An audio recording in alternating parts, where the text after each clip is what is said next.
Demo-Version sozusagen gesehen von einem Streamer, der da so eine Version, so eine vorzeitige Version hatte für Livestreamer. Und ich habe dann von dem Spiel dann jetzt, ich glaube, die ersten 2 Tage gespielt.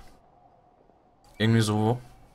Und ja, die ersten beiden Tage, die waren auch in der, ich nenne es einfach mal Demo-Version, auch drin. Daher hab ich mir da jetzt nicht wirklich viel mehr gespoilert als an sich schon. Und am Anfang wird erstmal die ganze Geschichte aufgebaut. Deswegen von der Geschichte her habe ich eigentlich auch nur so grob den Anfang mitbekommen. So. Jetzt muss ich mal gucken, weil ich sehe gerade, es könnte laggen. Warum auch immer. Ich beende einfach mal kurz Steam. Und ja. So.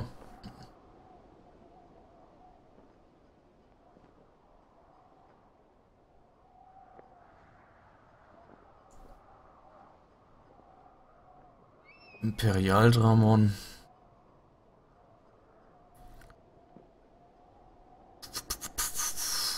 Imperialdramon. Irgendwas. Der Name sagt mir was. Moment.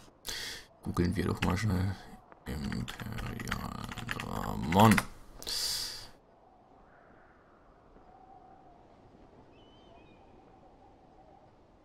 Kommt der in dem Film vor?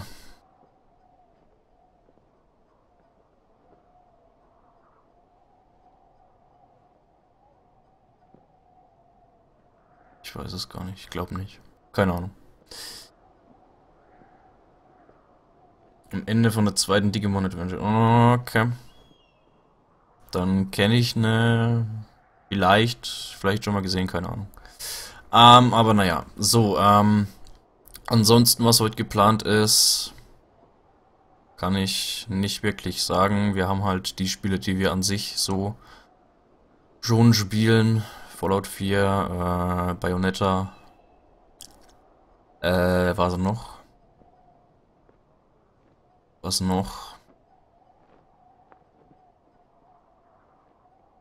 Moment. Uncharted haben wir.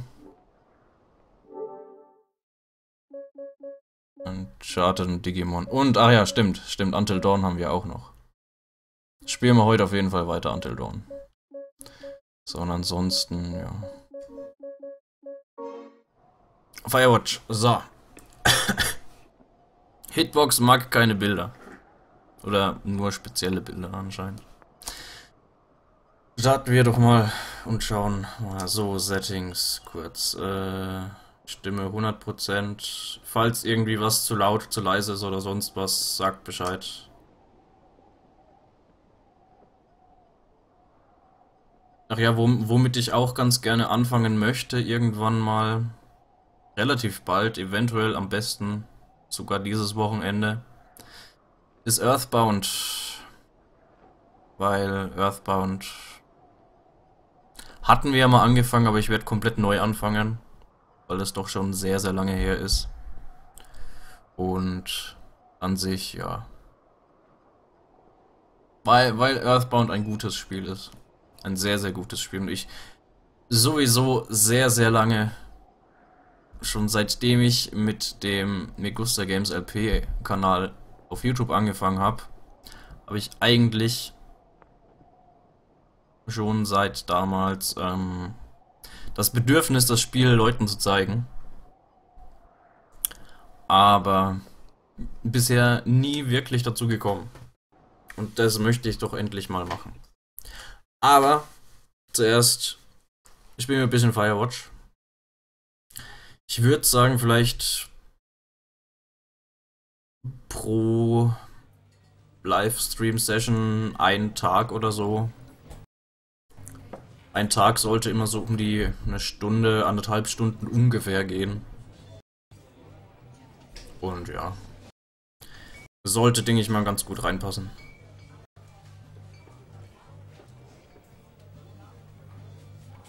So, Boulder, Colorado, 1975. You see Julia.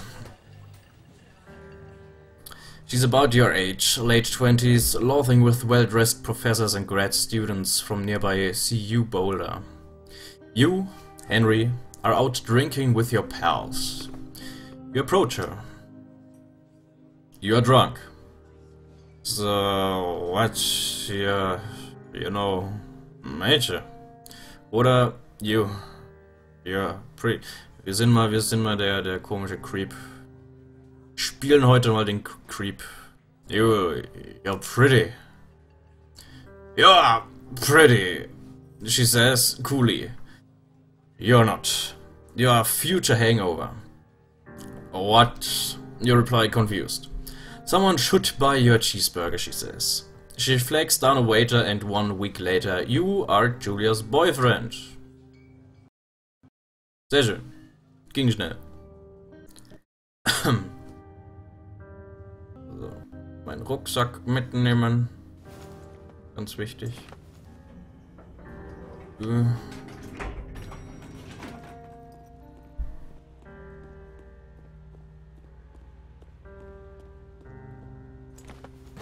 Flop. You date for over a year. She drives you absolutely nuts. It's great. You move in. You share an apartment near the school with a view of the mountains. You two drink beers out on the deck. You drink beer just about anywhere. Life is good. Julia wants to get a dog. There's a scruffy, undersized beagle. Julia is in love. She wants to bring it with her to class. There's also an intimidating but gentle-eyed German shepherd. Nothing bad could happen to Julia while walking this dog. It's badass. Wir nehmen aber den Beagle, weil den Julia haben will und sie will ja den Hund haben. You pick up the beagle and she names him Bucket. Bucket's a good dog, and a week later you've totally forgotten about the other one. Julia loves him. You love him too. Okay. Die ist sehr schnell zu haben, ja.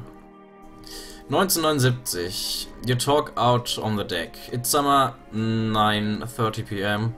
Also 21:30 Uhr für die Leute, die das amerikanische Zeitsystem nicht kennen.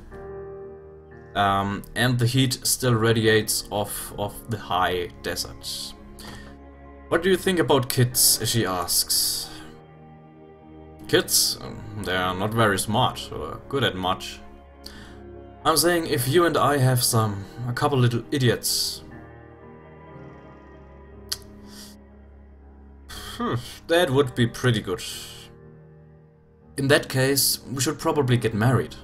Yeah, I would like that, you say. These kids are going to be screwed up enough. It's probably for the best that their parents are hitched. You say she's absolutely right.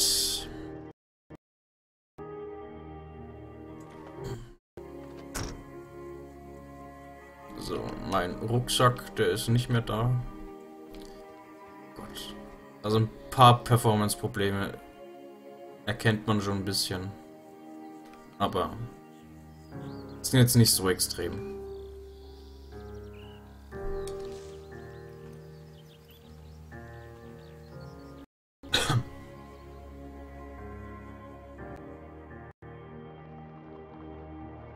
(1980) It's a Thursday night and Julia is 4 hours late. She doesn't call. You're worried and getting angrier by the minute. She walks in after you've gone to bed. She's not quite drunk, but she's clearly been having a fun time. You fight when she gets between the sheets.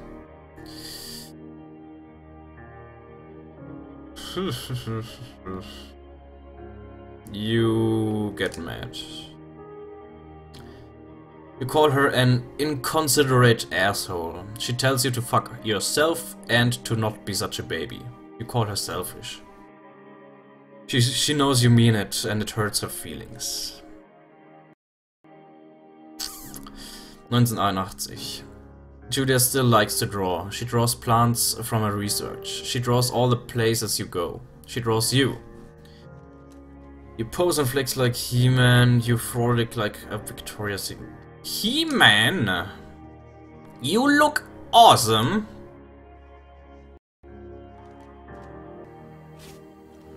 Ey, orange. Sehr orange, das Spiel. Oh Gott.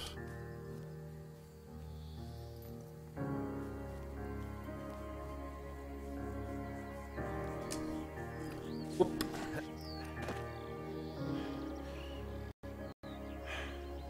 1982. During the summers, you and Julia enjoy walking bucket at night. There's a festival in town. It brings in folks from faraway places. One of them tries to mug you with a knife. Bucket gets kicked. Fuck the dog! Julia yells. She gets flustered and has trouble speaking when she is stressed. You confront the attacker. You scare him away. You beat his you scare him away. You reach into your pocket like you've got a gun and threaten to kill him. You manage to scare all three of you. He runs away. Julia asks to take a different path from that day or watch. You say okay. You don't want to go that way either. From then on, you walk by the river. 1984. Plans to have kids get waylaid by work. Julia gets offered a job at Yale. Yale is in Connecticut, 2,000 miles away. It's a great job. Associate department chair. She wants to move. You absolutely do not. Convince her not to take the job or agree if she commutes back and forth.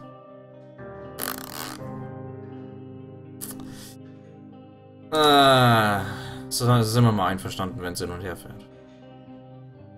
Komisch, dass wir die Option nicht haben, dass wir trotzdem, auch wenn wir es nicht wollen, mit nach Connecticut ziehen. You ask her if she'll commute back and forth. You don't want to move to Connecticut. She says that'll be hard, but she'll do it if you won't move. You tell her not to pass it up if it's what she wants. She agrees. She flies back to Boulder 3 times each semester.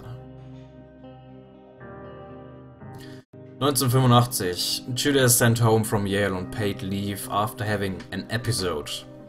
She lost it on a colleague for borrowing books that were important to her research. She didn't remember she had happily loaned them to him just 2 days prior. She was found crying in the stairwell. You say that maybe you guys should talk to someone about it. You make macaroni and drink wine and try to forget about it. Wir reden. Oder schlagen vor, mit jemandem darüber zu reden. After seeing multiple doctors and having many tests, they are worried that Julia might be suffering from early onset dementia. She's 41. You both decide to keep it a secret for now.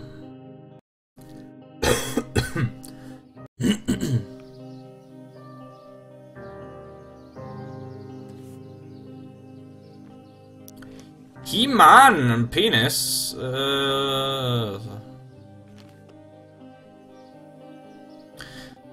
Bucket is getting older. Julia comments that it's kind of nice because he gets in less trouble around the house. A week later, she goes back to the university. 1987. Julia's affliction gets worse. She can't remember things in class. Her research is in shambles. She drives a car to the next town over for no particular reason and has to be brought home by the police. She's devastated.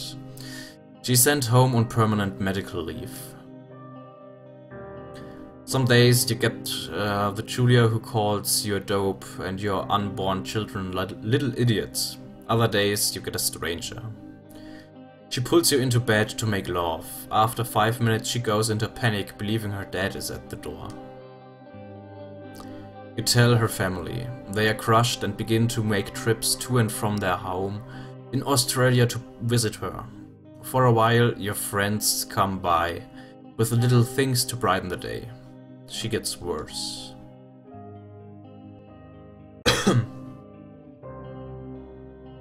1988. You spend your days following Julia around the house. You count the seconds between the 2 weekly visits from Daniel, the nurse. He suggests that Julia could live somewhere else, somewhere with 24-hour care, a home. It sits with you for a couple months. You decide to move her into a full-time care facility. You're determined to take care of her by yourself. Ich denke mal, die 24, also die Rundumsorge, Pflegeheim und so weiter ist an sich die bessere Lösung. Wenn man es finanziell hat, dann kann man das doch auf jeden Fall in Anspruch nehmen.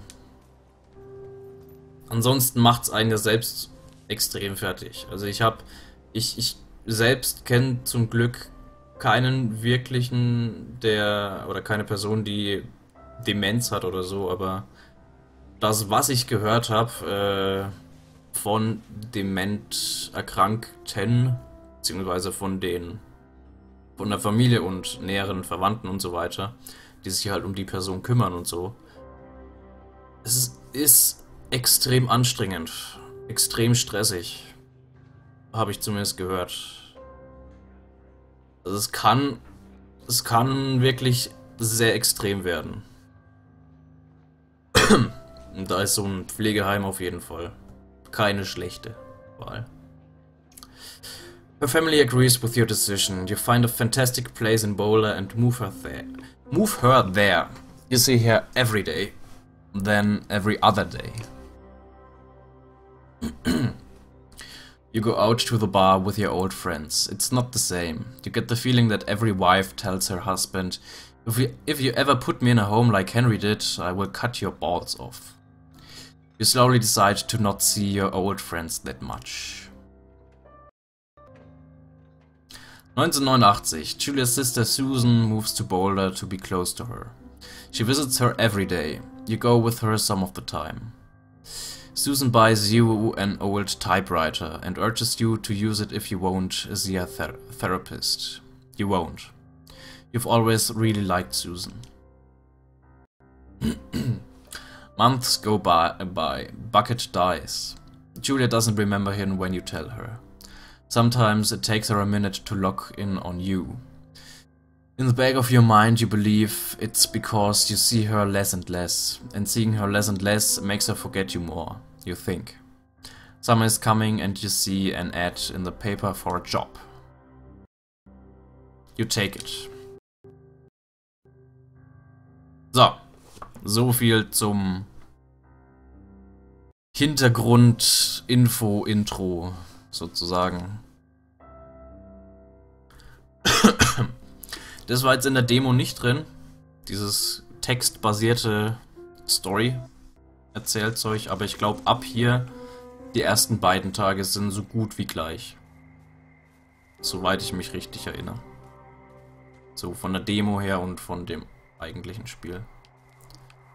So, gehen wir mal da hier hoch.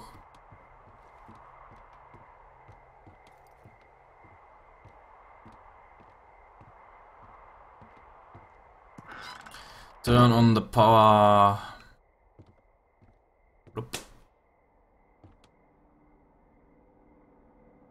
Hello, Two Forks Tower.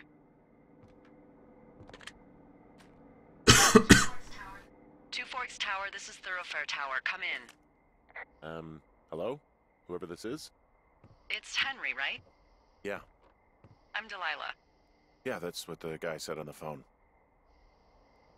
So, what's wrong with you? Excuse me? People take this job to get away from something. So, what's wrong? What's wrong with you? That's a great idea. Go ahead. Look, I just hiked for 2 days, so I don't really follow whatever it is you're doing right now. You take a stab at what's wrong with me. Fine, then can I, like, sleep forever? Sure, buddy. Okay, now go ahead.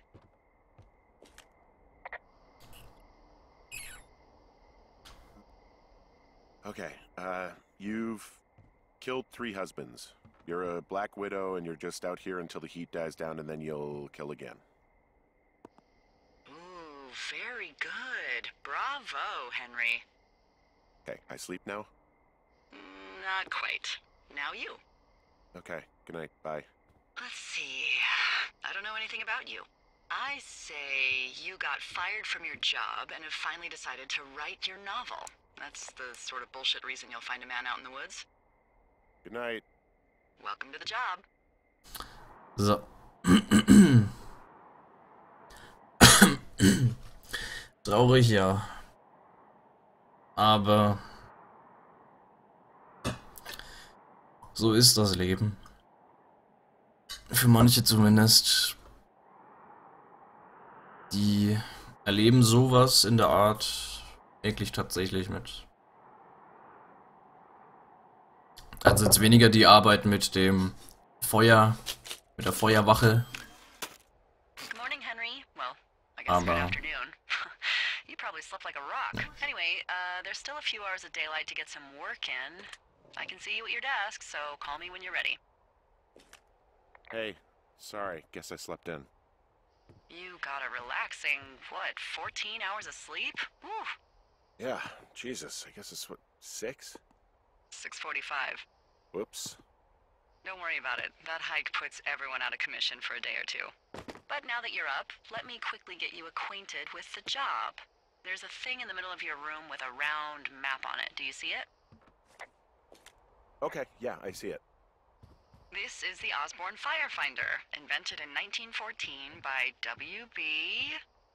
Osborne? You use this to spot, you guessed it, What the fuck? What is it? Nothing. You use this to... Oh, fuck me! Good God, language, lady. Out your west-facing window. Are you seeing what I see? Westen. Are those fucking fireworks? Westen da. Ja, da. Whoa, that's not legal, right? No. You need to get down there right now and stop them. Fire danger is through the fucking roof. Is that really my job? Your job is whatever I say it is. Look, the closest ranger is like 2 days away. Go down there and set him straight.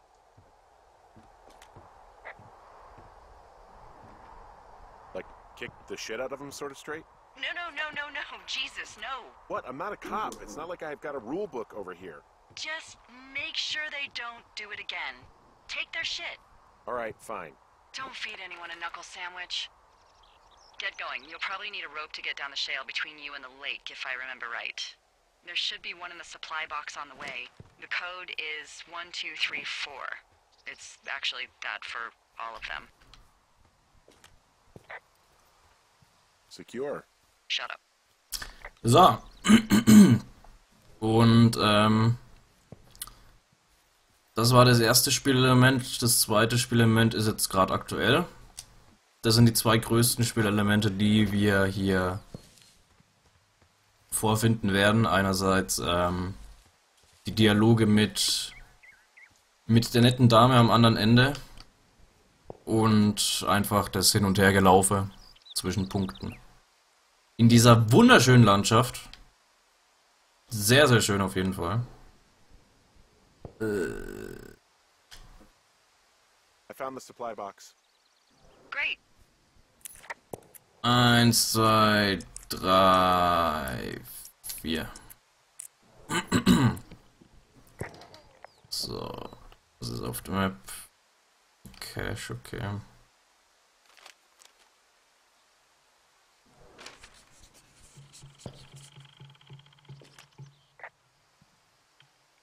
Hey, I found a note to a guy named Ron from some guy Dave.